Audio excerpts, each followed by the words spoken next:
Hi, my name is Tarryn Reeves, and I'm so excited to be talking to you today at this beautiful summit all about reinvention. Now, the topic of my talk is how to create more freedom in your life and business and make more money. Sounds kind of contradictory to what we're brought up to believe, right?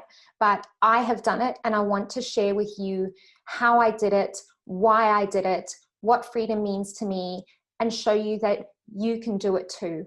I'm not different from you at all. And I've experienced loads of challenges in my life. And I just wanted to share with you that if it's possible for me, then it's absolutely 100% possible for you.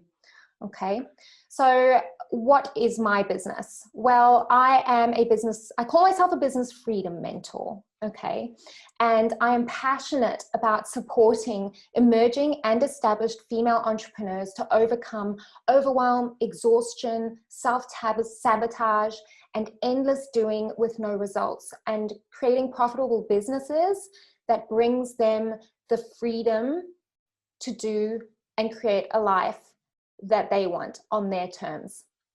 Okay, so before I dive into how I have created all of that for myself and how you can create it for yourself too, I can't go forward without telling you kind of the behind the scenes, because it did lead me to where I am today. And I'm sure that you will recognize similar parts of your own story inside of mine. So I was born in Zimbabwe in Africa, and I lived there for 15 years. During that time, towards, in my teen years, I suppose it started, there was a lot of political conflict in the country. And as a result, my family and I, and a lot of people in my area, we lost our homes, we lost our livelihood, we lost everything basically. And we were forced to migrate. So I migrated to Australia with my family, and we were very lucky to live here. I've been living here now for 17 years. And, going through that experience at the age of 15 was very traumatic, I suppose you would say. And in a lot of ways, I had my freedom taken away from me. We lost that freedom to choose. We lost our homes, we lost clothes on our back, really, were all we left with. So I remember so I was quite bullied at school, I guess. When I was younger, I was very connected to the earth. I was very, I'd rather read a book than go to a party. And, that made me different, I suppose. That made me different from the crowd. And I didn't think there was anything wrong with that until I started to get into my teen years, when people started to point out to me that, hey, you're a little bit odd, you're a little bit weird, because you're not doing what everyone else is doing. And I was just like, so what? And I was totally okay with that. Anyway, when this whole uprootal, I know that's not a word, but it is now, this uprooting happened for me, I remember writing in my diary that I was going to become a completely different person when I got to Australia. And I'm going to be someone that everybody likes, and I'm going to be popular, and I'm going to do well in school, and all of these things about who I would become. And that is when, for me, the first mask went on, the first chain that I put on myself against choosing my own freedom, I suppose, I put on myself. And we arrived in Australia, and I became this completely different person.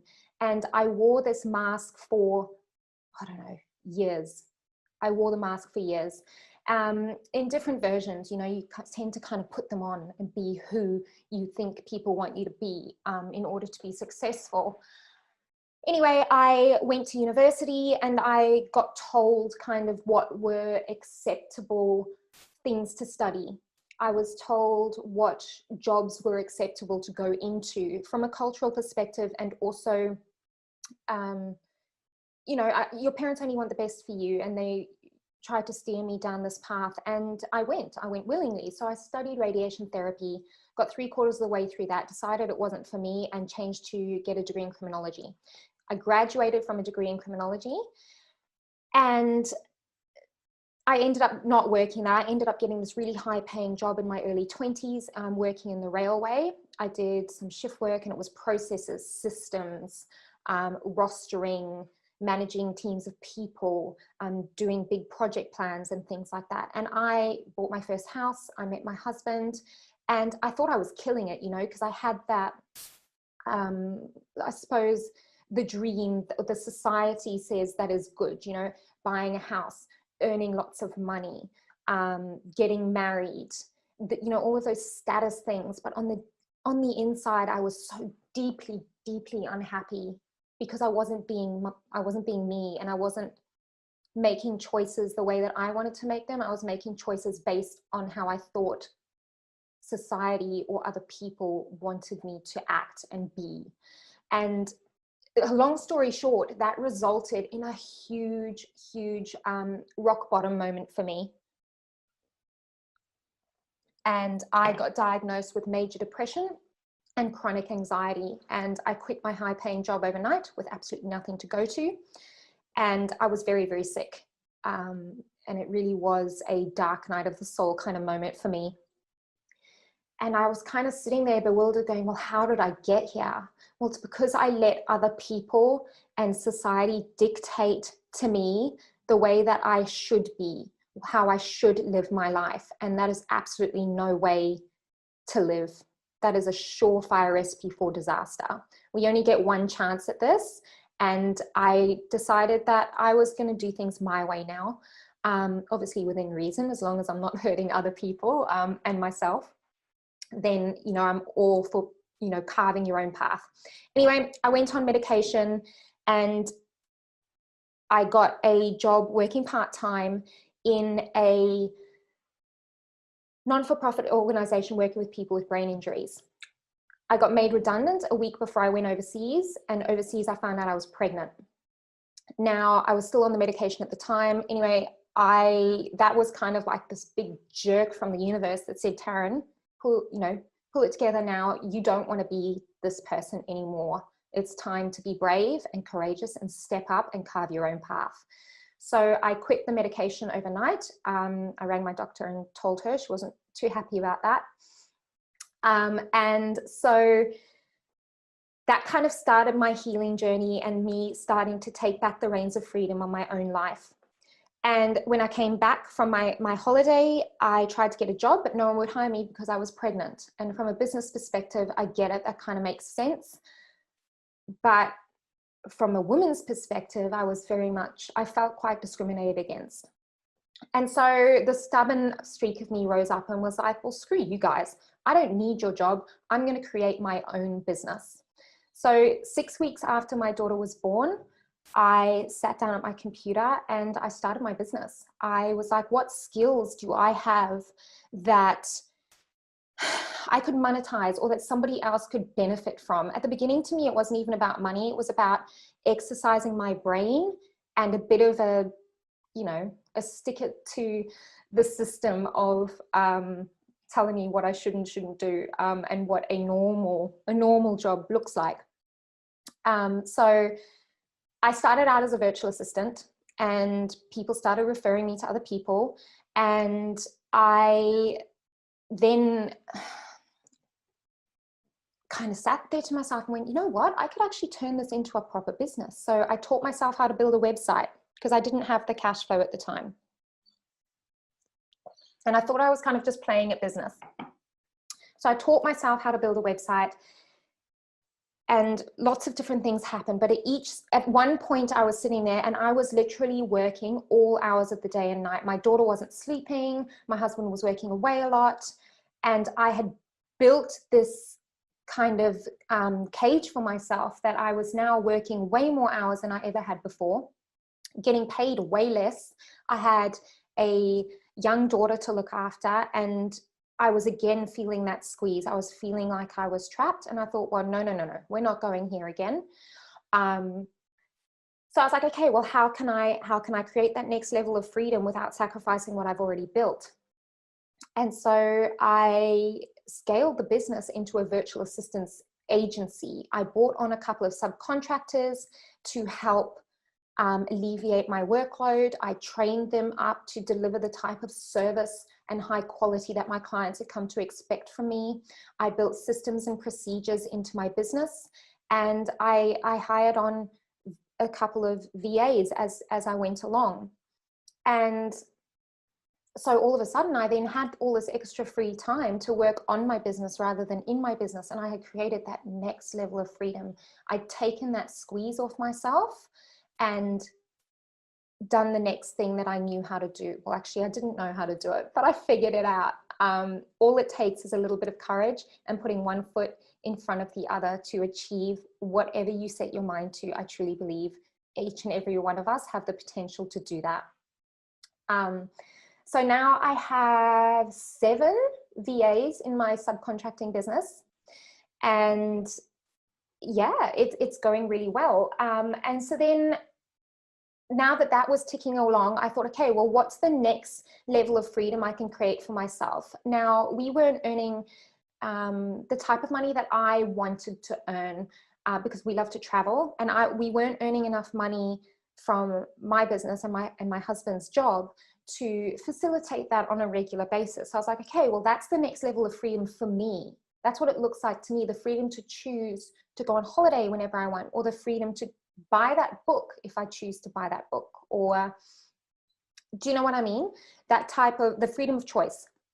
So I was like, okay, well, now I need to scale it up and I need to make the income that I want to live the kind of lifestyle that I want to live. And I realized that I had naturally been coaching a lot of my clients. It just comes very naturally to me to see the big picture, to bring it down into like a 3D implementable strategy and reality. Okay. And so I just put it out there. I was so scared and I put it off for so long. I was like, the coaching, and my self-saboteur like really reared its ugly head and was like, the coaching industry is saturated. You have no formal training. How can you be coaching other people? Yada, yada, yada, right? We all know that vicious inner voice that tends to rear its ugly head when you're scared to do something. And so I just put it out there. I was like, what's the worst that can happen? Someone's going to say no. Well, then that's not the end of the world, because I had nothing to lose from that perspective. I could only gain.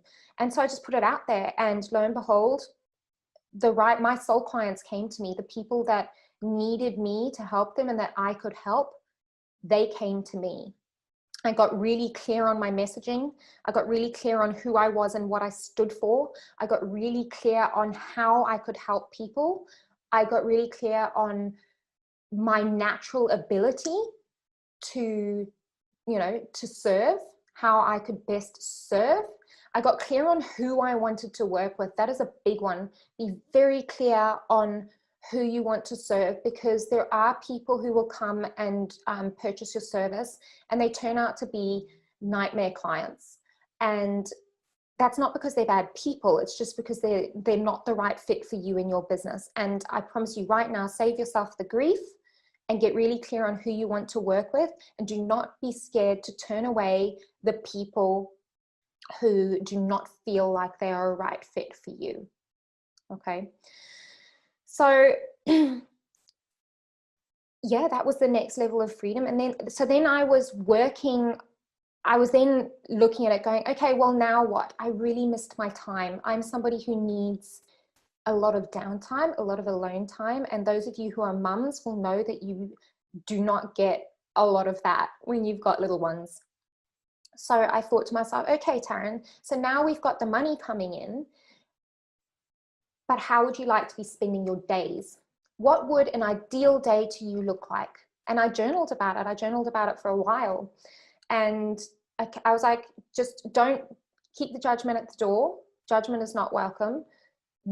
If you could do anything in the world, what would you do during a regular day? And I wrote down like, oh, I'd really like some time to have, spiritual space in the morning, to journal and meditate and do yoga, and experience, all of that spiritual side, and also to start my day quietly. I do need that quiet start to the day. Otherwise my whole day gets thrown off kilter. And then I wrote, okay, and then I want to make sure that my daughter's got all of her stuff for school and that everybody's fed. Then I want to come to the office and I want to be able to check my emails and my social media lives and I want to be able to look at my schedule for the day and know what I need to do. I need to check in with the team and make sure that all of that is happening. And then I want to knock off at about 3 p.m. so I can have a walk or some sort of exercise, and then have dinner cooking, and then go and pick up my daughter. And that, I want that to be the end of my kind of working day. And so I was like, okay, well, how do I make that next level of freedom happen? And I looked at it and I go, okay, well, I'm going to need to hire on some extra support. How do I do that if I don't have the cash flow? Or how do I do that without sacrificing the quality and standard of my business? So again, I went and I had a deep, hard look at what I wanted, what I had already created, and how do I develop my creation into something that would work for me, that I wanted. Because there's absolutely no point in creating a business that you hate, or creating a life that you hate, or not even hate, that just doesn't fulfill you, that feels like a grind every day. I'm not saying that there's not going to be hard days, because there absolutely are. It's life, and that's where we grow and learn. Okay, and be grateful for those, because they give you that little push to where you need to go. But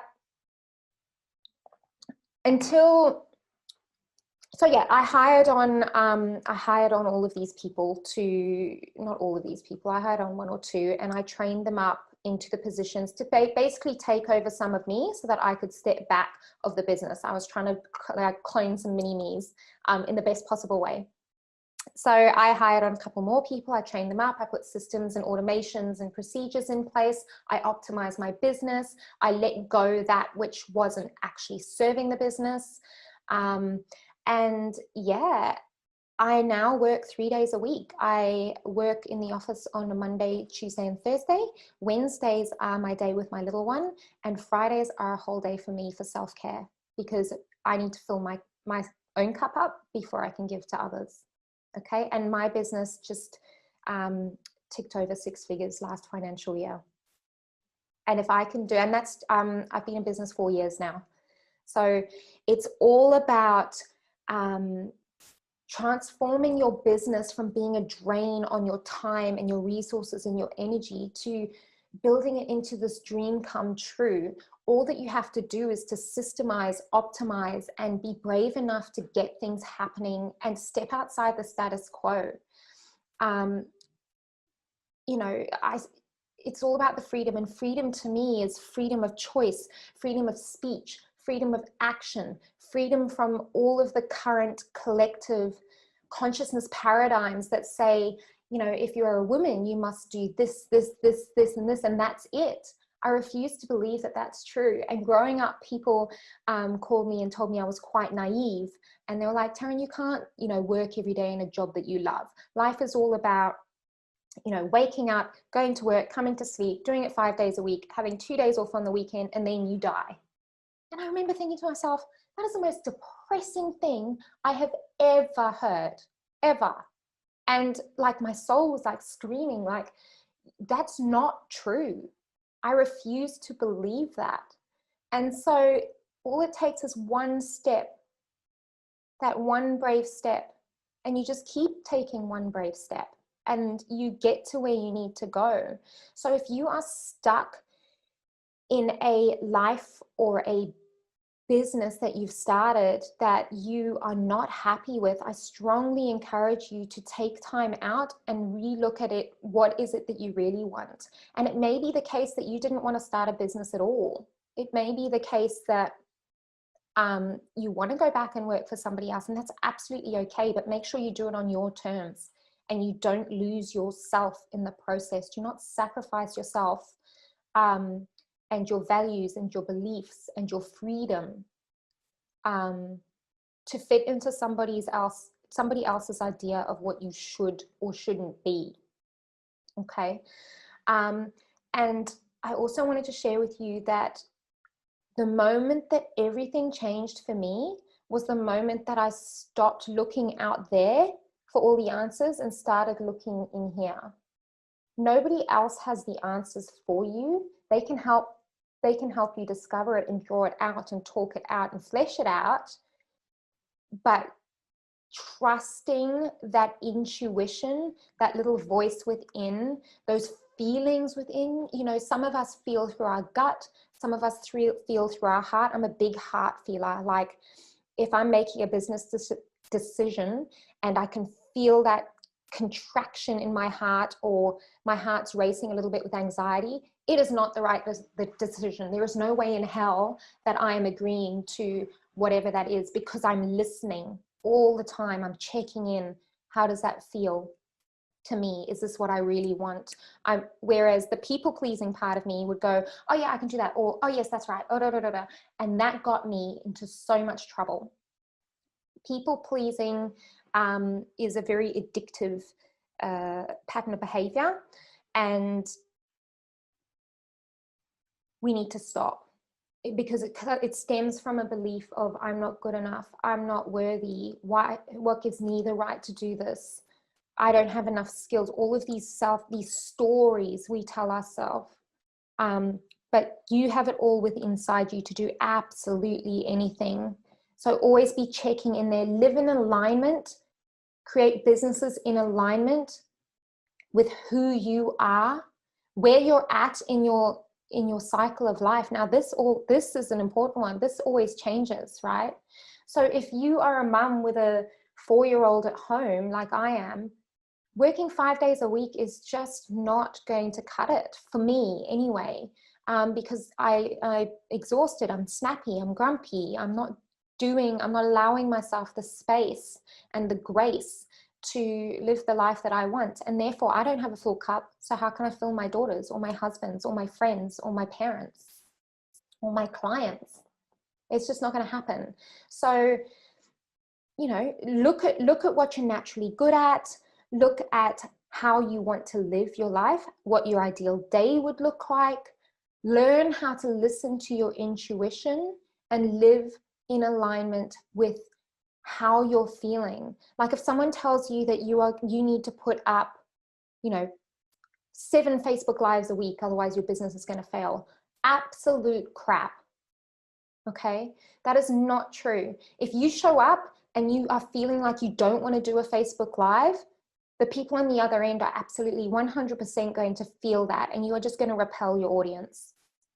Okay, only show up and do the things that you feel in alignment with doing at that time. And if that means that sometimes you don't be productive for a whole week, then that is absolutely fine. That is exactly what your body is asking you to do, or your mind is asking you to do. And you need to honor that, and you need to learn to sit with the uncomfortable feeling at first, because when you start to do things that way, God, it can be uncomfortable, and it can be so scary and so anxiety producing, because it's going against everything we're taught. That rest is bad, that we have to be doing all the time, that we have to be achieving all of the time, that we have to be on all of the time. It's not true. All that does is deplete our energy resources, which means we're operating at half-mast the entire time. We need to be operating at our fullest, shiniest potential at all times when we're turned on to that particular cycle. But then you'll come around to the cycle, and it's usually on a monthly basis. You go through these cycles. You know, you go through when you're in water, I call it water, when you're feeling like you don't want to do anything, you don't want to see people, you just need to go in and you need to nurture, and you need to lie on that couch and you need to watch Netflix. Okay, do it.